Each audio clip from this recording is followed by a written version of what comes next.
بسم اللہ الرحمن الرحیم۔ Welcome to PMTC online lecture روم۔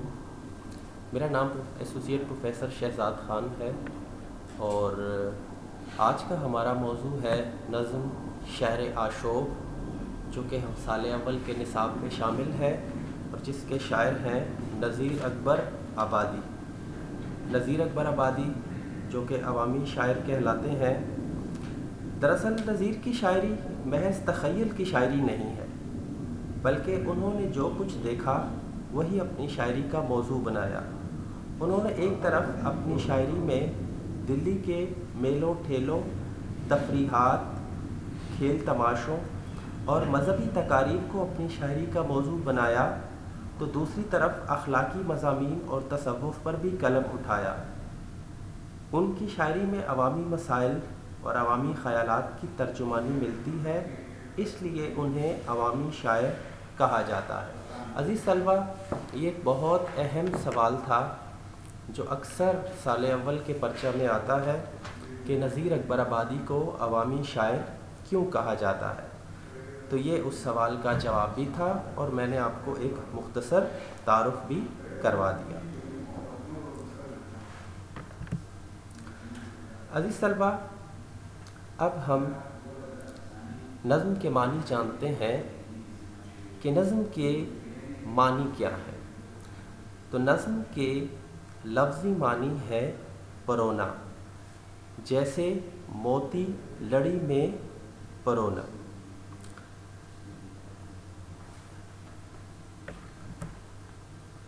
جبکہ نظم کی تعریف ہے کسی ایک خیال یا موضوع کے تحت لکھے گئے اشعار کو نظم کہتے ہیں۔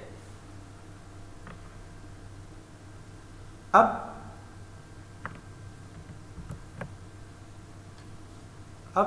عزیز طلبہ، ہم جانتے ہیں کہ نظم شہر آشوب کسے کہتے ہیں۔ تو شہر آشوب کی تعریف یہ ہے کہ وہ نظم جس میں کسی شہر کی تباہی اور بربادی کا تذکرہ کیا گیا ہو، اس نظم کو شہر آشوب کہا جاتا ہے۔ اور عزیز طلبہ، امتحان میں اکثر یہ سوال بھی آتا ہے کہ نظم شہر آشوب کی تعریف کرے۔ تو اگر امتحان میں یہ سوال آتا ہے شہر آشوب کی تعریف کیجئے، تو آپ اس نظم کی جو تعریف میں نے آپ کو بتائی ہے یہ تعریف لکھ سکتے ہیں۔ دوبارہ سے سنیے، ایسی نظم جس میں کسی شہر کی تباہی اور بربادی کا ذکر کیا گیا ہو، وہ نظم شہر آشوب کہلاتی ہے۔ عزیز طلبہ، اس نظم کا پس منظر یہ ہے کہ سورج مل جاٹ جو کہ ایک ہندو راجا تھا، جب مغلیہ سلطنت کمزور ہوئی تو مرہٹوں اور جاٹوں نے سر اٹھایا۔ ایسے حوالے سے آگرہ شہر پر بھی حملہ کیا گیا، جس میں مسلمانوں کو شکست ہوئی اور سورج مل جاٹ نے آگرہ شہر کی اینٹ سے اینٹ بجا دی۔ عزیز طلبہ، آپ کو معلوم ہے جب کوئی شہر جنگ زدہ ہوتا ہے تو وہاں پر سب سے پہلے وہاں کا روزگار تباہ ہوتا ہے۔ اس نظم میں بھی جنگ کے بعد آگرہ شہر کے لوگوں کا روزگار متاثر ہونا، ان پر غربت چھانا بیان کیا گیا ہے۔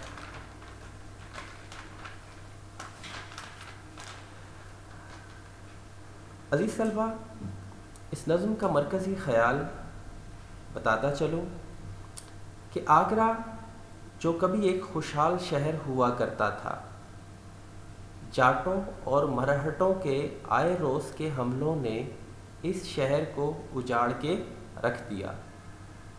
کاروبار زندگی مکمل طور پر مفلوج ہو کر رہ گیا، لوگ بے روزگار ہو گئے، سب کاروبار بند ہو گئے، ہر طرف مفلسی کا دورہ تھا۔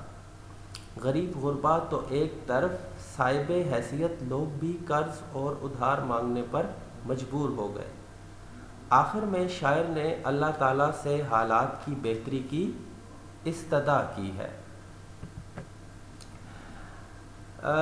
طلبہ، اب ہم جانتے ہیں کہ نظم شعر عاشوق کس حیت میں لکھی گئی ہے۔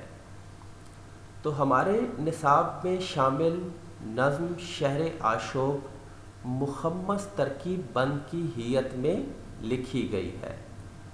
مخمس ترکیب بند کی حیت سے مراد وہ نظم جس کے ہر بند میں 5 مصرے ہوتے ہیں۔ عزیز طلبہ، یہ سوال بھی مختصر سوالات میں شامل ہوتا ہے کہ مخمس کی تعریف کیجیے، تو آپ اس کے جواب میں یہ لکھ سکتے ہیں کہ ایسی نظم جس کے ہر بند میں 5 مصرے ہوتے ہیں مخمس کہلاتی ہے۔ عزیز طلبہ، آج ہم نے اس نظم کی تعریف، اس کے پس منظر، اس کے مرکزی خیال پر بات کی۔ انشاءاللہ آئندہ لیکچر میں ہم اس نظم کو پڑھیں گے، اس کے مشکل الفاظ کے معنی لکھیں گے اور پھر اس کے بعد اس کی تشریح کریں گے۔ عزیز طلبہ، لیکچر سننے کا بہت بہت شکریہ۔ ہماری یہ کوشش صرف اور صرف آپ کی بہتری کے لیے ہے، اس لیے ہم چاہتے ہیں کہ آپ سب اس سے مستفید ہوں۔